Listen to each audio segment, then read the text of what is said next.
start. It's 18 minutes after 2, so it's important. For anybody that might need to know who I am, my name is Jorge Cervantes.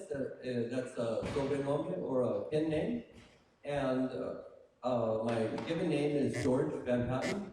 I had to change my name for a pen name to stay out of jail and make it across a lot of borders. I used to cross, well, I still do cross a lot of borders.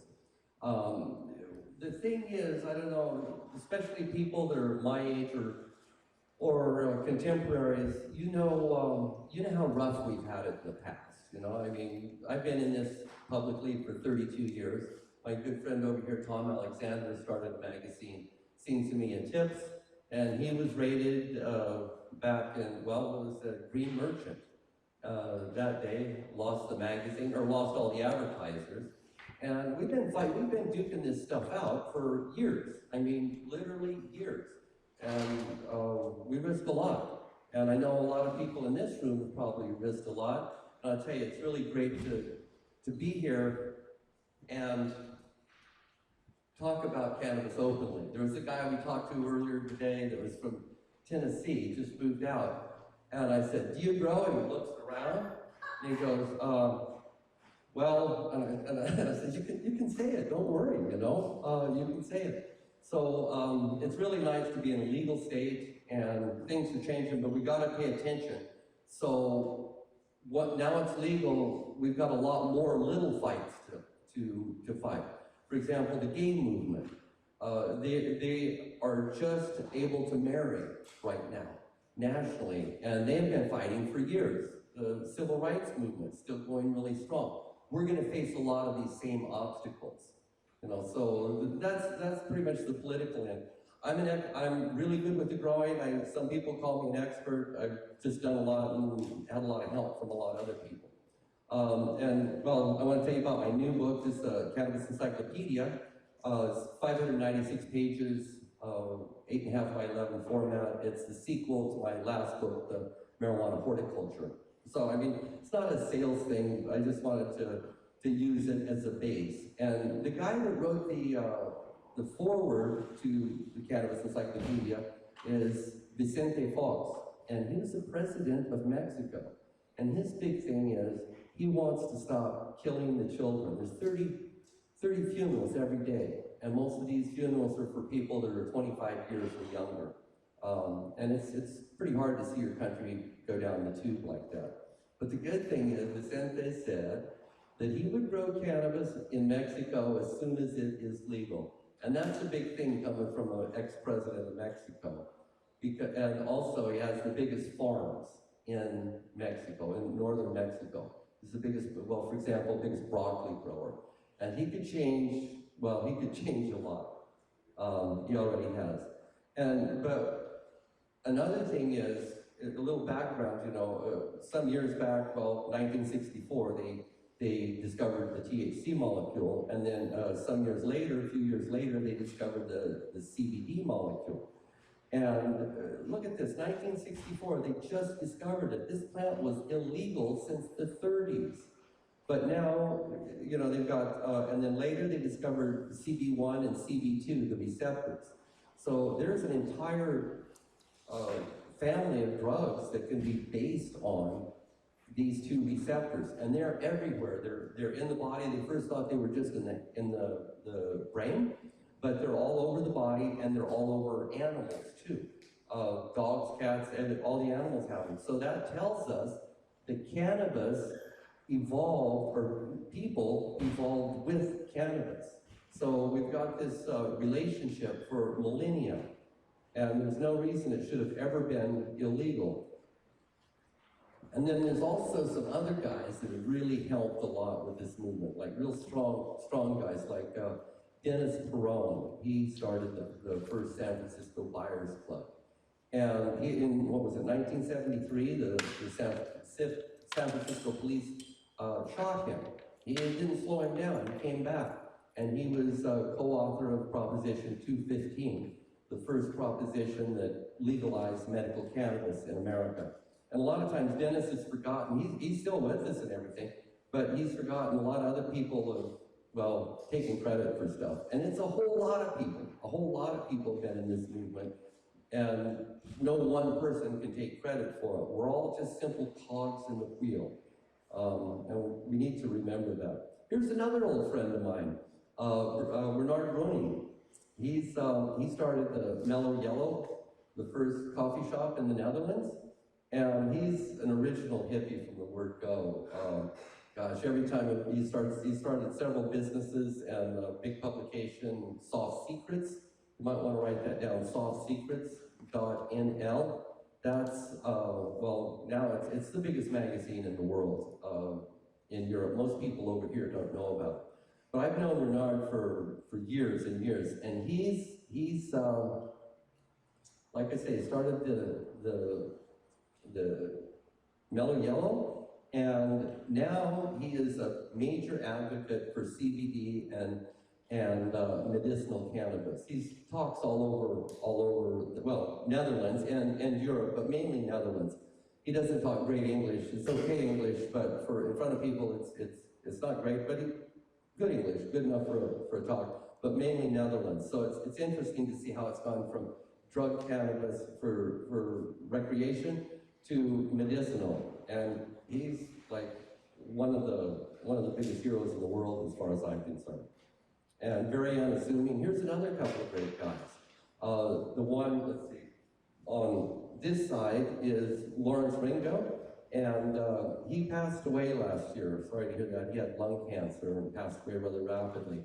But him and Jaime Carrion started, well, there are two major breeders for the cannabidiol or CBD, the no-high part of the pot, or part of the plant. And Jaime Carrion he's a good friend from Spain, and he owns Resin Seeds. Very dear friend, wonderful guy. But please pay attention to those, especially him, Jaime, because he's going to be doing a lot of stuff. He bought a piece of land now in America in California. So he's going to be producing a lot. And cannabis testing. This is another thing that's changed, because all of the testing that used to be done before Proposition 215 in California was done by the police. It was forensic testing to see how potent this killer weed was, right? So that was all the information we were getting. Now, since Proposition 215, we've got testing for potency, testing for complete cannabinoid profile. They're starting to learn more about terpenes and testing for them. It's quite expensive, the terpene testing. The smaller the amount of terpene in something, the more expensive it is to test for it, because it's just got to be a more accurate test. But it's important to choose the proper lab. There's a lot of labs out here. There's the Work Center here, down there from LA, and apparently they've got another lab now in Bellingham or Bellevue. You can see the representative out here. But be careful when you are testing. There's a test called the Ring test, and that was printed in on projectcbd.org. And they went around to different labs and did a double-blind test to see how accurate the tests were, and a lot of them were way out of whack. So just because somebody says something doesn't mean it's true. Follow up and do your homework on these things.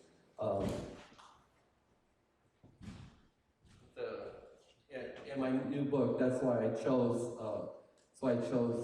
Excuse me, Samantha Miller. She runs a testing lab. She wrote chapter 2 in this book, and she just knows way more about it than me. But please be careful when you look for a test lab. And here's a little bit of a plug for her.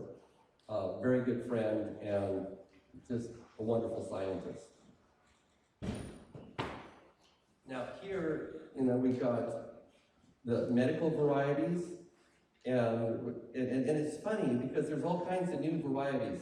So many people call them strains, but a strain is really a misnomer. A strain is for a lower plant, a plant that doesn't produce chlorophyll, like a mushroom, for example, or a bacteria or a fungi. Those are strains. These are actually varieties. But if you look at these varieties, I got the two photos, the African and the Afghani. I got those from Mel Frank, who wrote the Marijuana Grower's Guide. And you can see these plants, the African, it needs to be worked up quite a bit. The buds are quite small on it, but it was very, very potent even back then.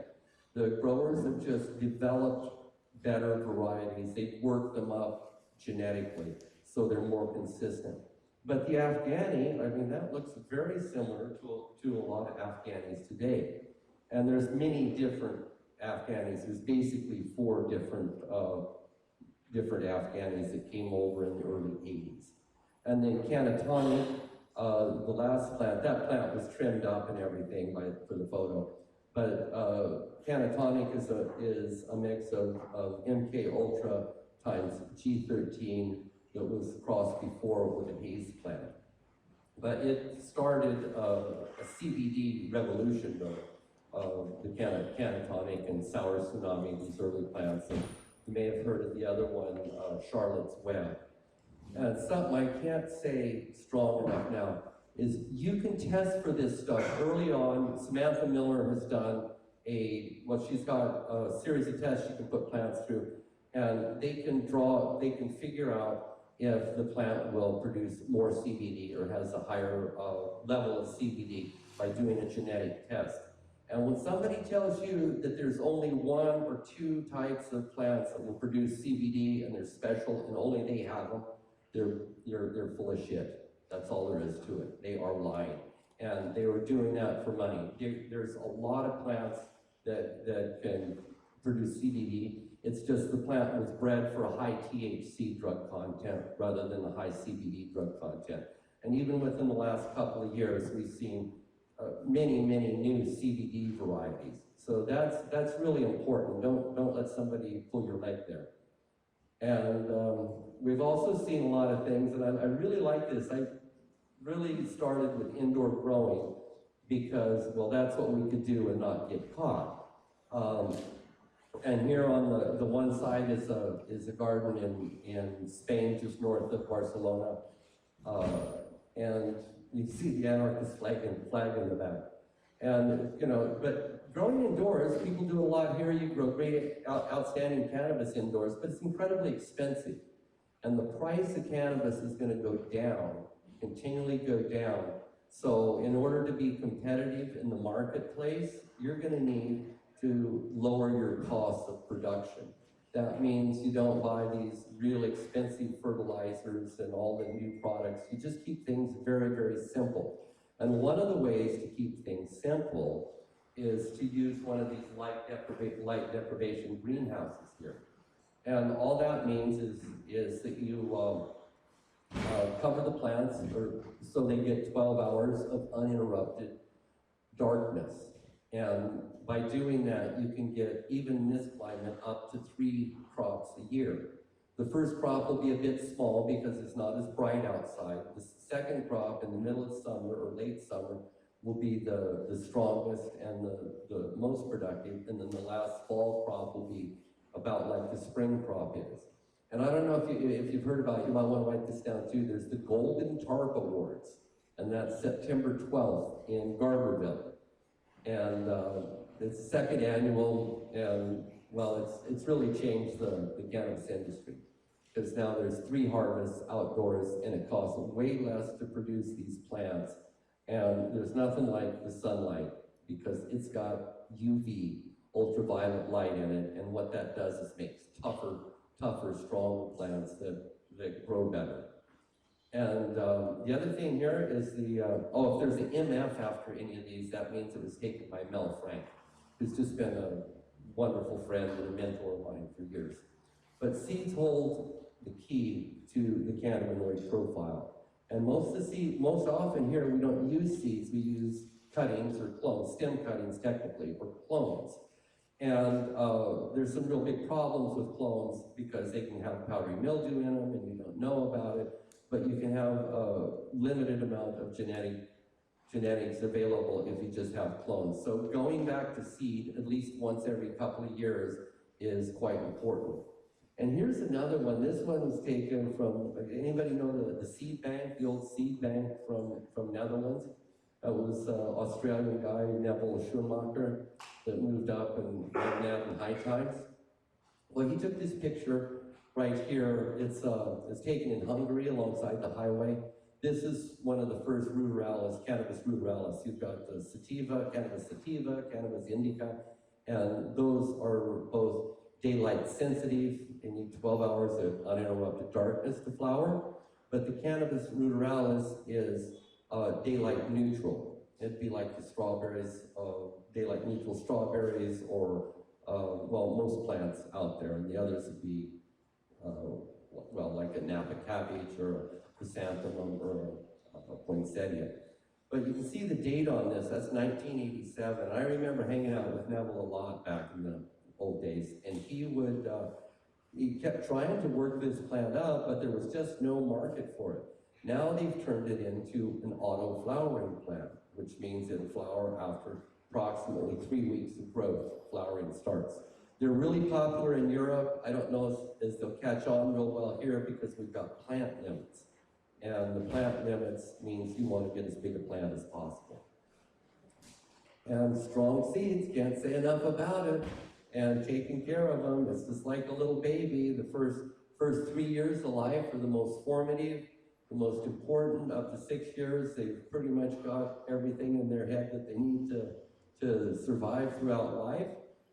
Same with the seed. If you don't have a good start on those plants and that plant's abused right at first, you're going to have trouble throughout the life. And especially if you grow indoors, you don't have very long for that plant to recover. And if it gets stunted, then it's not going to do very well at all.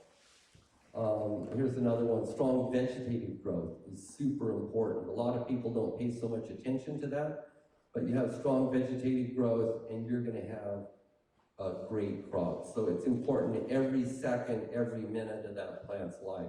And here's Jaime Gallon and Elizabeth and Lina, we call them Las Noruegas. They're from Norway, they live now in Spain. And old friends, I put my friends in. Here's another one that you might try, especially if you grow indoors or outdoors. If you grow indoors, you might just do this with one plant or a part of a plant. What they do is they just pollinate one lower branch, and this is marked right here. They mark that branch as pollinated so it won't be harvested because there's quite a few people out there harvesting. And that's all the seeds you need for your subsequent year. It's kind of a loose way to acclimate plants, but, well, I've got other photos in the book, and then well, if we go long enough, I've got photos of some of the plants. They grow up to 10 pounds, but it's really important, especially if you grow outside, that the plants are acclimated. But that's a great way to do it. You just put a bag over this full of pollen, shake it up, leave it on there overnight, and the plant pollinates, and then you take it off, you wet everything down. As soon as you wet that plant, or wet that pollen down, it's rendered, useless at that point. And here we go with stem cuttings. All you do when you put this, my favorite product for this is Dip and Grow, because it's liquid, and it's really simple to use, it's incredibly inexpensive, and all the commercial nurseries use it.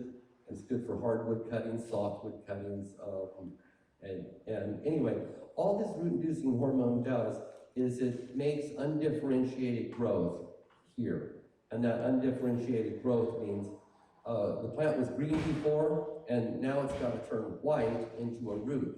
So that's pretty hard for a plant to figure out. It takes about a week to 10 days to figure that out. If you put the hormone on it, it speeds up the process. But actually, you don't even need a hormone.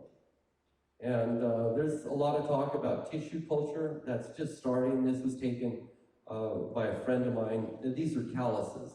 But the tissue culture, the clones, really would be tissue culture. But it's an exact genetic replica of the plant. This was taken by a friend of mine, Ernesto, that owns hemp trading in Valencia, Spain. And he's like a real funny guy. He's pretty kind of a squirrely guy, always making jokes on people. But he was the black sheep of the family. There's probably a lot of people in here are the black sheep of the family. Didn't, you know, the weird ones that didn't conform to stuff. I know I certainly fit that category. But he's got two doctors, and he's got two sisters and a brother. One sister and one brother are doctors, medical doctors, and the third one is a scientist, research scientist.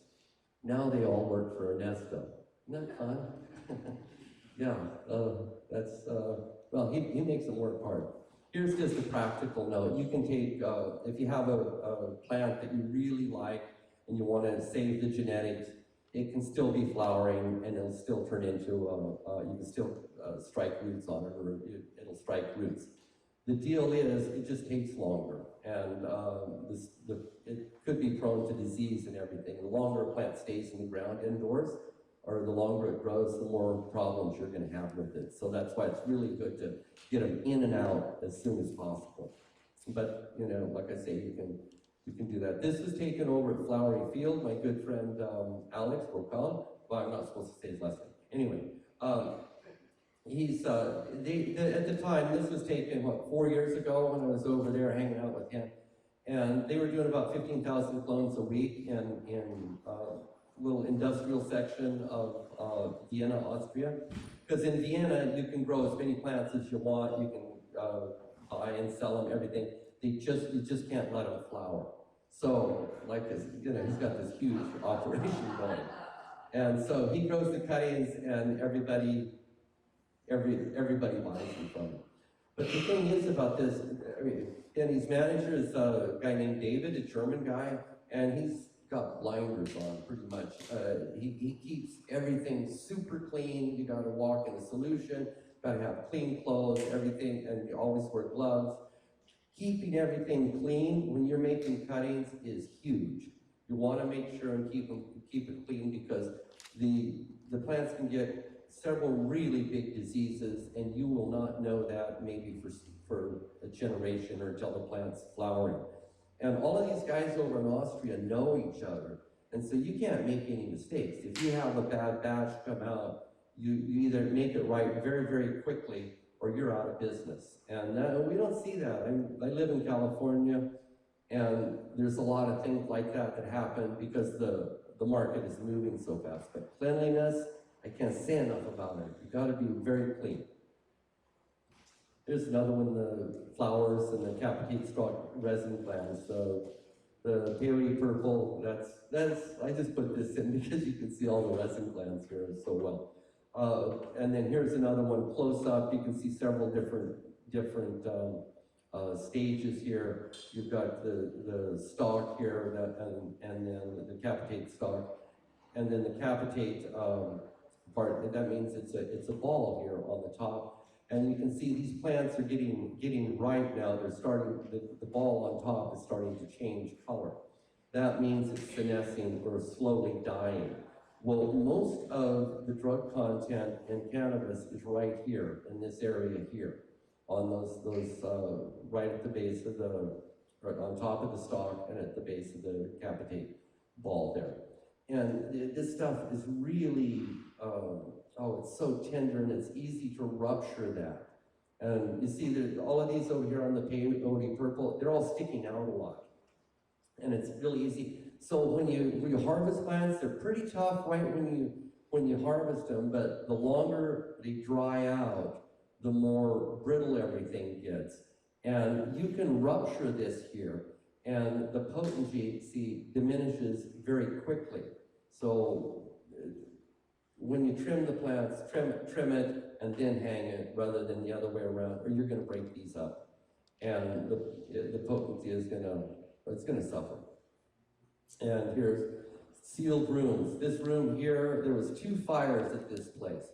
The first fire was in a sealed room in one of my friend's warehouses in Eduardo from this Spanish guy moved to San Francisco. And he had a fire in this room. It was a sealed room. He had a spike come through the electrical system during a storm. And the room was sealed, and since the room was sealed, it ran out of oxygen and the fire put itself out. But it was one of those old warehouses south of Market Street that has, it's all made out of timber, right? Wood. So it would, and the wood's really dry, and it would go up and nothing flat. So what he did after that is he put right on top of here a fire extinguisher that's heat operated, and he puts it right over the ballast. And that worked pretty well to stop it. But later there was another fire about a year and a half later. Yeah, about a year and a half after the first fire. And that fire it ran through the whole warehouse. Eduardo, he's a black belt in judo. So he jumped out of the window and he sprained his ankle, that's all. He bruised his arm up pretty good, but he didn't have any broken legs. But John Williams, another fellow, went back to save the dogs because they had dogs there. John got burned on 52% of his body, and he's still, I mean, he can't lift over 30 pounds now, and that was a year and a half ago. So that fire danger is very real, and I know people that suffered a lot because of it, not just John. So please be careful. Here's another favorite one. Weird high-tech ideas. There's a lot of, it's not so prevalent as it used to be, but there's a lot of people, they talk a lot, I've been to a lot of grow rooms, and they say things, and then you go, okay, I want to go see the room. And they say, oh, yeah, sure. And the closer when you're driving to the room, it's always the same. They say things like, oh, you should have seen my last crop, or this other guy screwed me over and I have a problem with the crop. Well, when you get there, you realize there's some big incongruency, like a high-performance hydroponic system, and the plants need a lot of light and good ventilation to grow in here, but there's basic, super big problems here. This is too high performance here for the amount of light that's available. This amount of light should be able to grow cuttings, that's it. And then the fan is directly oriented on the plants. Crazy for this kind of thing. You can get away with it in different situations, but don't listen to anybody unless they're an expert and they can prove it. That's the message there. Perpetual crops. Here's another one. This is by a friend of mine, a Spanish guy, 2013. He took the photo of the cover on the book, and he also has a case study. It's about growing with high-pressure sodium lamps and LED lamps. And this is in a small bedroom in Spain, just north of Valencia. And it's really a small room, but he's got it all set up. He does everything perfectly. The clones are up above because they need warmth underneath. The soil needs to be warm. So the roots will grow faster. If the soil is warmer than the ambient temperature by a couple of degrees, that's all it takes, 3 degrees, the roots grow quicker. So he takes advantage of that, and then here's the vegetative room, and he's got another one of these, the compact fluorescent lamps in it. I don't particularly care for this one, but it works fine for him. And then here's his flowering room. So he cranks out, gosh, I don't know how much, but it's always in production, always, nonstop. And he grows a heck of a lot. He's got fibromyalgia, and at 40 years old, he's 55 now, and at 40 years old, he was just about ready to lose it. He lost his job, he had this horrid disease, nothing worked for him. He believed that cannabis was the worst horrid drug in the world. And when his health was compromised, he changed his mind.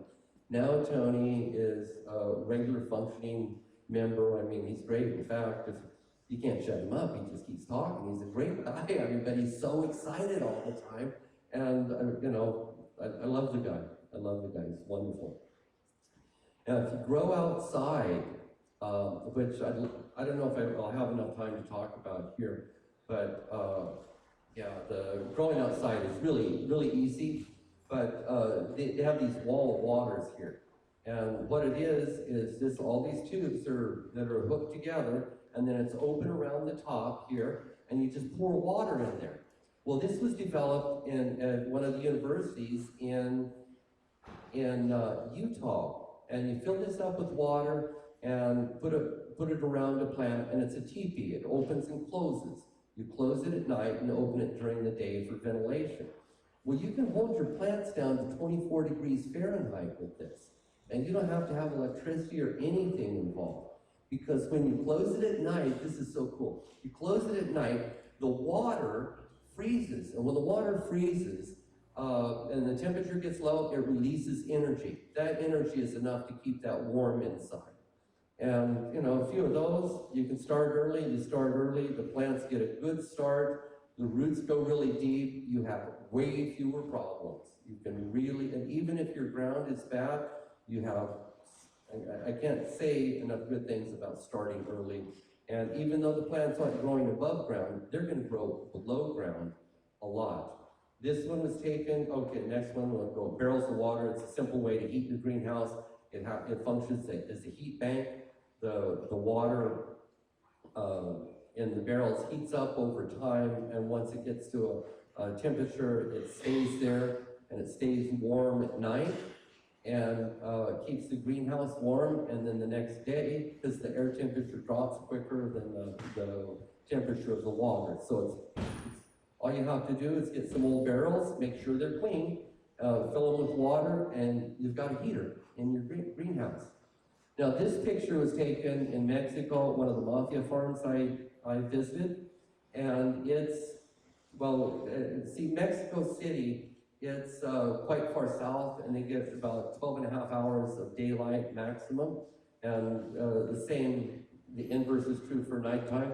So in order to get the plants to grow very big, they have to put light, or just a half hour of light at night to break up the night cycle. That'll keep them in vegetative stage.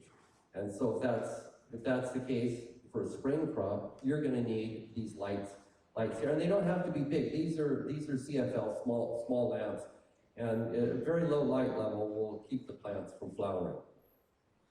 Here's and I changed my tune on this, because before I've written chapters about security and keeping your plants free from, well, so you won't get popped and go to jail, lose your kids, all of that stuff, lose all your assets, they take your home, they try you, or they used to try you twice in this country. But you can put up these cameras, and the green one up here, it's really interesting. This is a garden cam, but the hunters use them too. I don't think it's really fair for them to use them, but I'm not in charge of that. But anyway, you can get one of these garden cams, and you can set it on motion detect, and it'll detect anybody in the garden. If somebody comes over and wants to steal your plants. And one hint though is a lot of times criminals are pretty smart a lot of times, some of them anyway. They wear a ball cap and you can't see their face. So you might want to mount two of these, one at lower so you can get their face. But it really helps. And then also you can make a time-lapse video out of these. And if you do, set it for a half hour or an hour, otherwise you go through a lot of batteries. And this one is the regular security cam. It can be hooked up to your computer and in turn hooked up to your iPhone or Android. They're quite good, you know, and you can also hook it up to a loudspeaker so you can turn that on and scare people out of your garden. And then there's the drones. The best way to get rid of a drone, especially if you're in the country, is to shoot it with a shotgun. And then it'll fix it. It won't come back. It won't come back. But you can use it to go over your crop. And if you make a time-lapse video, you can really get a good record of your garden over time and see if there's any problems.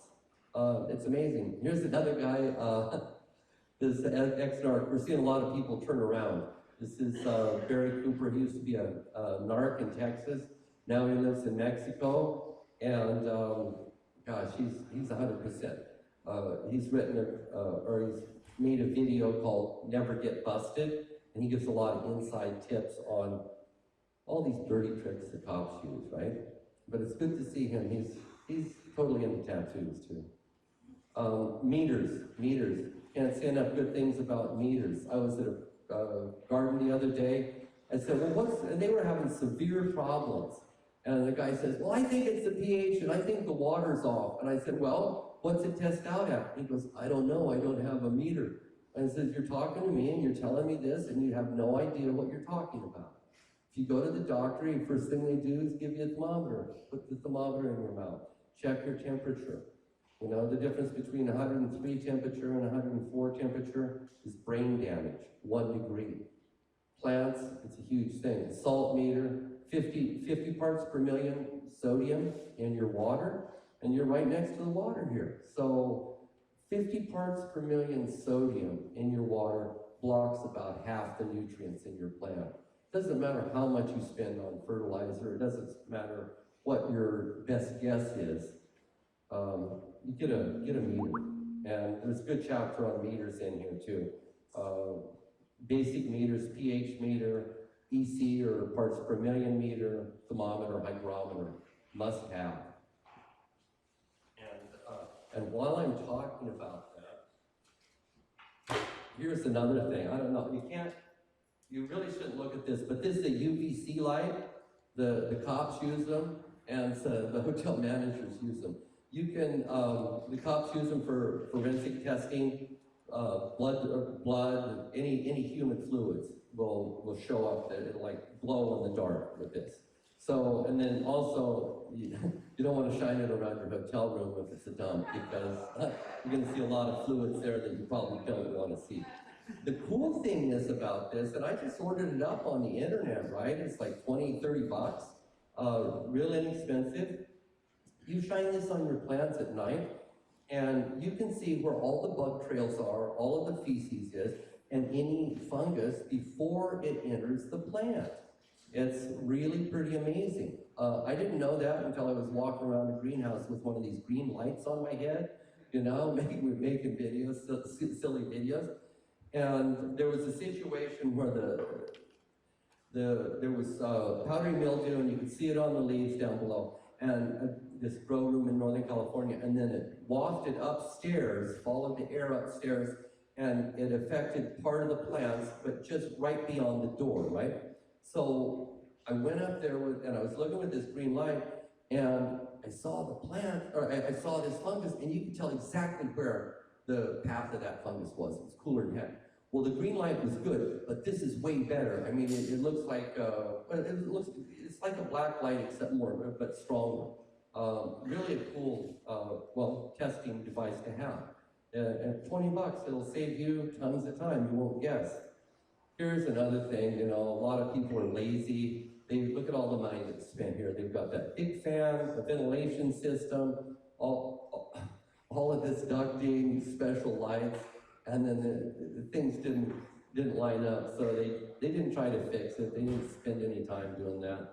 They just put it in, and the guy that made this room, he was bragging to me. He grew cannabis for 13 years, and I don't think he learned too much because he's already making it. It was one of the worst grow rooms I've ever seen. It didn't, well, a lot of money wasted.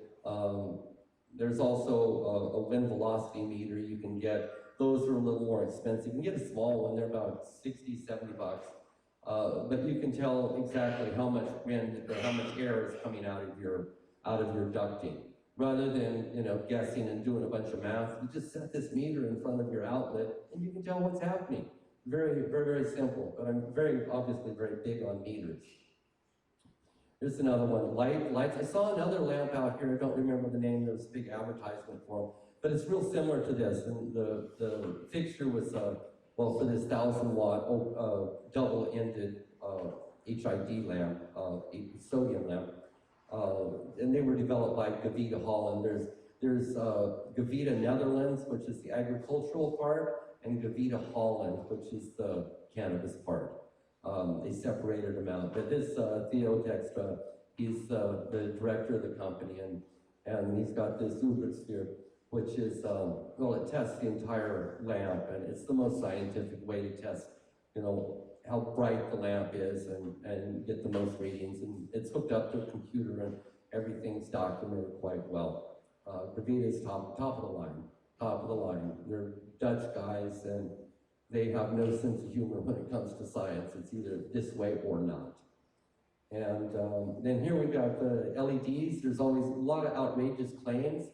You got to be careful with them. LEDs are, gosh, light emitting diodes. You see them everywhere. There's some really simple physical principles that are hard to overcome, like the light diminishes to the square of the distance. So they've got to be very, very bright. There's a good chapter in here. I could go into it, but it gets real, a lot of people won't be interested, and you won't remember all of the stuff that I say. So it's best to read it. And I got a lot on the website too, marijuanagrowing.com. But Cree and Osram are the two best manufacturers. A lot of the other ones are made in China and they're just substandard. But look for those two, Cree and Osram. Here's another real cool one. This ultraviolet light, UV, A, B, and C. We'll see the one side at the end of the red end of the spectrum, the wavelengths are like this, really long. But on the other end, the ultraviolet side, they're quick, like this. And the A is slower, B is a little faster, and C is really quick. So what that does, when it hits the skin of anything, it bombards it and shakes it up. So you can use it to kill fungus and insects, eggs, whatever, and it won't hurt the plants. You got to move it over real quickly. But you keep that over there for less of half a second to maybe a second, but definitely not 2 seconds. You run that over your plants, and they use it over there at Flowery Fields, and they've been using them all over Europe now. It'll keep all your plants super clean. It'll kill any eggs that are on there. It'll kill any fungus that's on there. They work great. They run that over there every couple of days. Wonderful stuff. Containers, super important. Good containers. You want root pruning containers, whether it's one of those smart pots or geopods that breathes, and you can make your own. It's not rocket science to make them, but it's a lot easier to buy them. Or one of the pots that's got holes in the sides and prunes the roots. But you can see dynamic difference. These pots hold the same amount of soil. They're 11-liter pots, 3-gallon pots. But you can see the one has a root mass about a third the size of the other one. And just by purchasing the proper pot, you get a third more root mass and a bigger plant. And it costs you a few pennies just to do that. Keep the pot and use it over and over. Very inexpensive. Irrigation, dosatron, or there's several other ones. Dosatron's really a popular one. But if you grow a lot of plants outdoors, you might want to use a dosatron because it keeps all your fertilization consistent. There's a few quirks about this one. You've got to make sure that the flow of liquid is enough because it puts a little bit of fertilizer on and then the water comes through a little fertilizer. So you have to have enough flow in there to get an accurate mix. That's something to remember when you go buy these because normally they don't tell you that. There's a couple other things, but that's probably the most important. Organics, this plant is organic. We know that because the bird told us. This little hummingbird tells us. And if you've got birds in your garden, you know, if you've got amphibious animals in there, frogs, snakes, whatever, it's going to be organic. The more organic attracts predators. This one, though, is sucking up some resin. Pretty interesting photos taken by a good friend of mine, Judy Duck, lives in Northern California. Nutrients, the basics are essential. You gotta really pay attention to this. You've got mobile and immobile nutrients. Mobile nutrients move to where the problem is, and immobile nutrients like nitrogen, for example, it does not move. So that's a basic distinction. You have to make that distinction. And then you first distinguish that when you're solving a problem, and you've already, you've narrowed it down to just half the nutrients. Yeah, it's great. And then also accurate analysis is super important, soil analysis, rather than guessing what's in your soil, get it tested. It's like 30 to $50, depending on the test. You can go for more, but It's really cheap, and you'll save a ton of money. But anyway, there's a lot of things when you look at nutrients too, because they can be confused with a lot of different things. And that's one of the things I'm big on is saying what they can be confused with and how they're confused. But this, on this you can see excess and deficiency. I've also got there's a big chart that I've got on my website that's quite detailed, and it just has, this mouse doesn't look great on here. But it's just got this part on it. It doesn't have the detailed descriptions. But sometimes the deficiency and excesses have the same symptoms, so they're quite difficult to figure out. And also, you always want to look at the roots. You can have some real big problems with the roots. But many times, nutrient deficiencies are a product of imbalanced pH or a buildup of nutrients in the soil. Here's another one, keep it clean. These guys thought they were brilliant. They had rock wool cubes and they put it on a capillary map, and everything's wet, and it grows algae. The algae competes for the oxygen in the water, and it starves the plants. So everything's backwards. It's backwards, and then once that algae gets in there, fruit flies come in. Well, not fruit flies. Well, fruit flies, and then the little what do you call those? The little they jump. They're members of the spring family. They fungus gnats. Fungus gnats are all over there. You put your face up close, and they start flying up your nose. It's horrible. And you can see, everything's filthy in the nutrient tank, and it doesn't matter how much air that you throw in that tank, it will be consumed by the algae. It'll be gone. Can't supply enough oxygen. Here's one of my mentors, Mel Frank, in his garden. I was finally able to take pictures of him. Yeah, he's done tons of breeding, and he's another one of the unsung heroes that never made a lot of money. He just likes to grow, and gosh, he's a great writer too, great photographer. And here's another guy, another black sheep. His family's from Croatia, and all of his family are pharmacists except for him. He moved to the Canary Islands and started growing. Now he's got the biggest medical dispensary in the Canary Islands. Yeah, Michael, great guy. And the reason I put him in is he's got a bag on his arm. So remember the plant that had the Planned Parenthood, the bud that comes out? Well, this bag is a sleeve that goes over there, and the cool part about it is it's got a window in it, so you can look at the plant and make sure that the pollen is dispersed properly. And then it's tied off on one end. Here's another couple photos. This Madeline Martinez, she has the USA world famous cannabis cafe. It's a long name.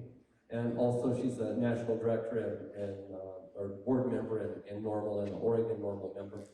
But she's got a syringe of Rick Simpson oil in here. And I don't have enough time now to talk about that, but you can look that up on the internet, Rick Simpson. And then Blueberry Dan, DJ Short, this is a bottle of tincture that he's made, and see, and I guess I didn't put but he's got the guaranteed analysis on it, which is quite important. Okay, I still got some more time. I sped up for this because I wanted to talk a bit. Well, I'll talk about this. Here we were in 1983. When I first published this book, I had to self-publish it. I had to rent time. I had to print it myself. I had absolutely no money. It was 96 pages, 8.5 by 5.5, 8.5 format. Nobody would publish it. They said it wasn't necessary. We already knew everything about marijuana we needed to know. So the first year, 1983, I went out and sold it myself, face to face. It sold 6,000 copies, and that's a lot of books at the time. And then I was able to go to the next step and have somebody else, an actual printer, print it for me, and it sold way better since then. But I was underground the whole time. In 2005, I made videos with High Times. A lot of people have seen them. I saw somebody had the 3-pack of them out here. But I had to wear a disguise, in my own country. I couldn't show my face in my own country. It really pisses me off. I have to be somebody else in my own country, you know?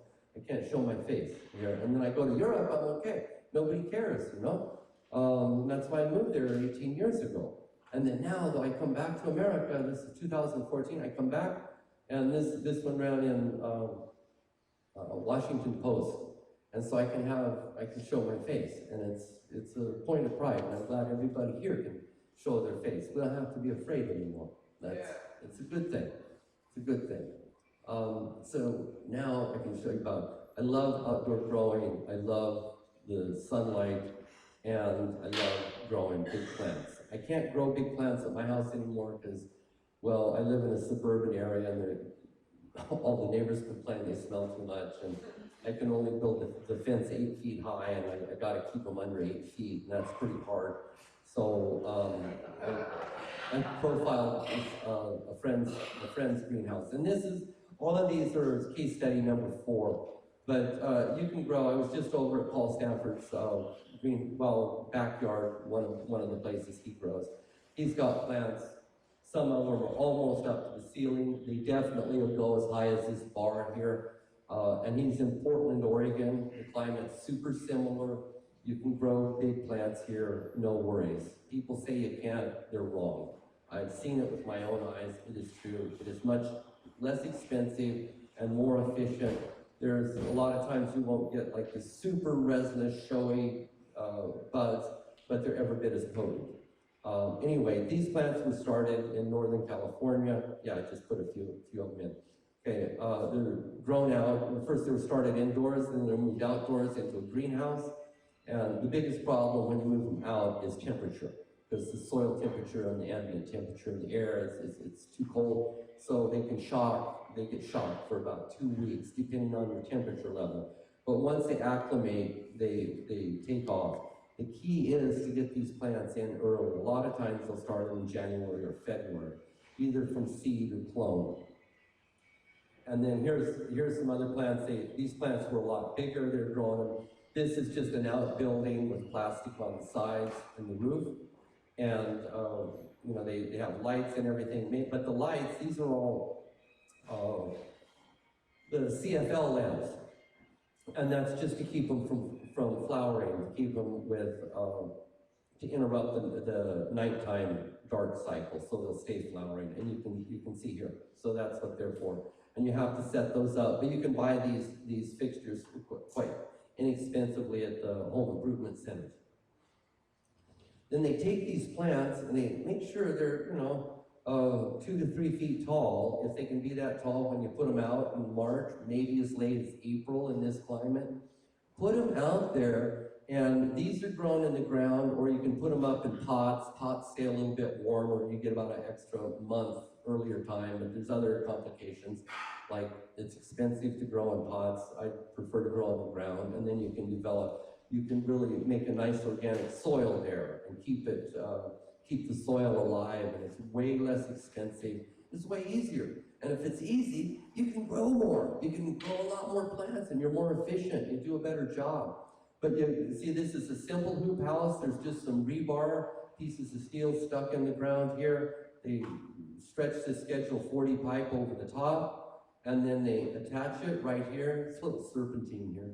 But you can either attach this with cable ties or duct tape. So it's really inexpensive. And then the plastic, you can roll it up and save it for another year. There's quite a bit of technical information about plastic, so that I really won't go into now, not enough time. But see, and then here, these are in pots. These are, I think, 200-gallon pots. And they're a little bit ahead of the other plants, but they do real well. And like I say, early on, the big deal is soil temperature. Later, they'll put mulch over the top of these right here. But early in the year, you want the sun to hit it so it warms it. But later, you want to cool it with the mulch, and that's essential. It's really cheap. I use straw rather than alfalfa. Alfalfa hay, it decomposes too quickly, but it's got a lot of nitrogen, about 15 to 18% normally. And then after it starts warming up, you can either take the plastic off, manually take it off. It's a little bit of work, not bad, and put it off to the side. put something on it so the wind won't blow it, and then put it on at night. So it's super inexpensive. You can do this in your backyard, right? And remember, put them on at least 12-foot centers, minimum 12-foot centers. That'll give it 6 feet in either direction to grow out. Now they're putting them on 18 to 20-foot centers because these plants are already touching. Okay, and then you see these greenhouses, or hoop houses they call them. They make them as long as you want, and then afterwards you put this. I like the plastic netting rather than the nylon netting. The plastic netting, though, a lot of times you can reuse it, but a lot of times people just cut it up and recycle it. The nylon netting, it's flimsy and you've got to stretch it, so that's why this netting is much better. This netting serves as a trellis. And all you have to do is hook it down here, attach it down here with a cable tie or a piece of duct tape on either side. The plants grow through this, the wind comes and it holds them up. It's great, and it's fast, efficient, and inexpensive. Those are all like major words in my vocabulary. And then here you can see it's also already growing through. These plants, you get a lot of rain on your plants. They can take a lot of rain with this. The branches won't break, or they'll break very seldom. And if it rains hard, you go out and shake your plants every day so the rain doesn't sit down in the crevices and stuff. But works great. And then, well, here's one of the plants. As you can see, the leaves grow pretty big.